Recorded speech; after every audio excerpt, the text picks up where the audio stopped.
N'hésitez pas à liker la vidéo si elle vous plaît, et si vous êtes nouveau sur la chaîne, n'oubliez pas de vous abonner et d'activer la notification pour ne rater aucune de nos prochaines vidéos. On commence. هو الذي أرسل رسوله بالهدى ودين الحق ليظهره على الدين كله وكفى بالله شهيدا محمد رسول الله والذين معه أشداء على الكفار رحماء بينهم. Chers frères et sœurs en islam, ainsi que chers chercheurs de vérité, aujourd'hui, nous allons répondre à une question fondamentale qui a troublé de nombreuses personnes à travers les âges. Comment savons-nous qu'Allah est l'auteur du Coran et le créateur de tout ce qui existe? En tant que musulmans, nous croyons que le Coran est la parole inaltérée d'Allah. Mais comment pouvons-nous le prouver?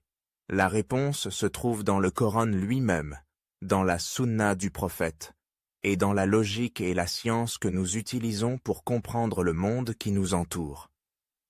1.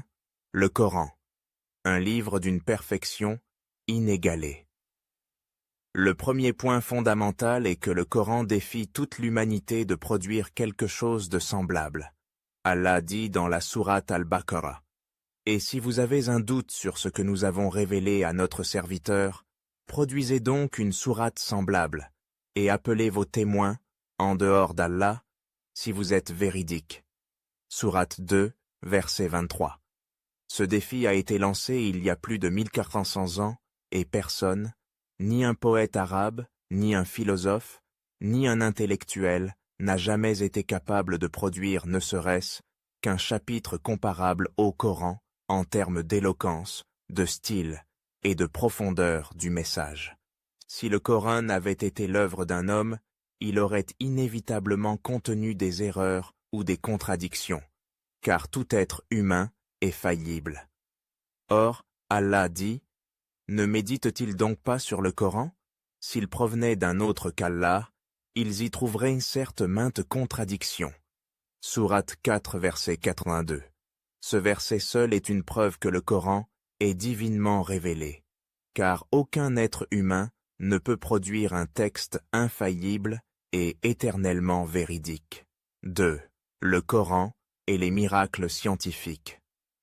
Le deuxième point est que le Coran contient des connaissances scientifiques qui n'étaient accessibles à personne au 7e siècle, ce qui prouve qu'il provient d'Allah, le créateur de l'univers. Allah dit dans la sourate Al-Anbiya: N'ont-ils pas vu que les cieux et la terre formaient une masse compacte? Ensuite, nous les avons séparés. Sourate 21, verset 30. Ce verset décrit ce que les scientifiques modernes appellent aujourd'hui la théorie du Big Bang, qui stipule que l'univers était initialement une masse compacte avant de se séparer et de s'étendre. De plus, le Coran parle du développement d'embryonnaires avec des détails que seule la médecine moderne a pu confirmer. Allah dit: Nous avons certes créé l'homme d'un extrait d'argile. Ensuite, nous en fîmes une goutte de sperme dans un reposoir solide. Puis, nous avons fait du sperme une adhérence, et de l'adhérence, nous avons créé un embryon. Puis de cet embryon, nous avons créé des os, et nous avons revêtu les os de chair. Ensuite, nous l'avons transformé en une toute autre créature. Gloire à Allah, le meilleur des créateurs. Sourate 23, versets 12 à 14. Le professeur Keith Moore, un embryologiste mondialement reconnu, a affirmé que ces descriptions correspondent parfaitement aux découvertes modernes sur l'embryologie, et qu'un homme du 7e siècle n'aurait jamais pu en avoir connaissance sans une révélation divine. 3. La transmission parfaite du Coran. Un autre argument crucial est que le Coran a été préservé sans aucune altération depuis sa révélation. Allah promet dans la sourate Al-Hijr: En vérité, c'est nous qui avons fait descendre le Coran, et c'est nous qui en sommes gardiens. Sourate 15, verset 9. Contrairement aux textes d'autres religions qui ont subi des modifications, le Coran est resté intact. Chaque musulman à travers le monde récite les mêmes versets, mot pour mot, depuis plus de 14 siècles. Si le Coran était l'œuvre d'un homme, nous aurions vu des versions divergentes, des modifications ou des erreurs s'y glisser au fil du temps.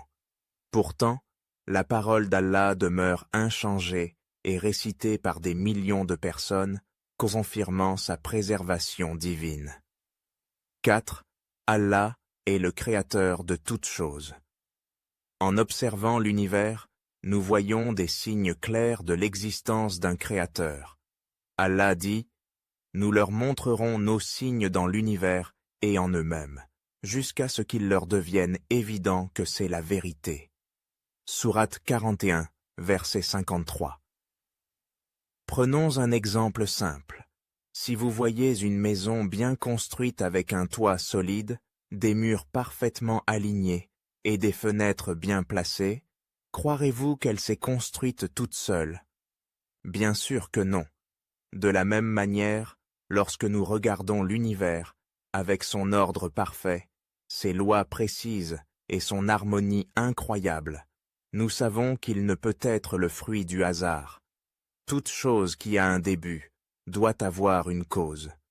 L'univers a eu un commencement, et sa cause première ne peut être qu'Allah, l'unique, le Créateur. Allah dit, « C'est Allah qui a créé les cieux et la terre, et ce qui est entre eux en 6 jours. » En 6 jours, puis il s'est établi sur le trône. Vous n'avez, en dehors de lui, ni allié, ni intercesseur. Ne vous rappelez-vous donc pas? Sourate 32, verset 4. Aucune force aveugle, ni aucun processus aléatoire ne pourrait produire un univers aussi complexe et harmonieux. Chers frères et sœurs, tout ce que nous avons mentionné aujourd'hui prouve sans l'ombre d'un doute qu'Allah est l'auteur du Coran et le créateur de tout ce qui existe. Si nous sommes sincères dans notre recherche de vérité, nous devons admettre que la parole d'Allah est une guidance parfaite pour l'humanité. Je vous invite donc à méditer sur ces preuves, à lire le Coran avec un cœur ouvert et à rechercher la vérité auprès du seul Créateur, Allah. Qu'Allah nous guide tous sur le droit chemin. Amen. يعجب الزراع ليغيظ بهم الكفار وعد الله الذين آمنوا وعملوا الصالحات منهم مغفرة وأجرا